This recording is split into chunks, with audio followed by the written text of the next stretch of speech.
بہت سے لوگ جاتے ہیں وہ تعویذ کو چومتے ہیں، بہت سے مسلمان ہوتے ہیں وہ گھر سے نکلنے کے ٹائم تعویذ کو چومتے ہیں۔ آپ اس پوائنٹ کو نوٹ کریں، دیٹ مینس کہ اس کا جو مینٹلی لاجک اور فوکس ہے وہ اس تعویذ کے اوپر ہے کہ یہ میری حفاظت کر رہا ہے، لیکن اصل میں کیا ہے کہ it's a box, it's a piece of box. اب ایک اور پوائنٹ کو نوٹ کریں، اگر تعویذ حفاظت کرتا تو رسول صلی اللہ علیہ وسلم نے اپنے جو سب سے قریب ترین صحابہ تھے، ابو بکر رضی اللہ عنہ سے، عمر رضی اللہ عنہ، عثمان رضی اللہ عنہ سے، علی رضی اللہ عنہ سے، ان سب کو کیوں نہیں کہا کہ تم سب ایک آیت الکرسی کا اور یہ سارے تعویذ پہن لو، تمہاری جنگوں میں حفاظت ہوگی۔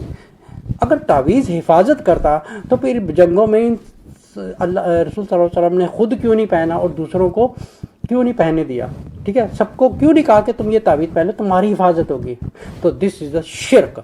یہ شرک ہے، انجانے میں لوگ کر رہے ہیں، لیکن بہت سے علماء جو کہتے ہیں کہ نہیں یہ ٹھیک ہے، یہ بالکل ٹھیک نہیں ہے، دس از اے شرک۔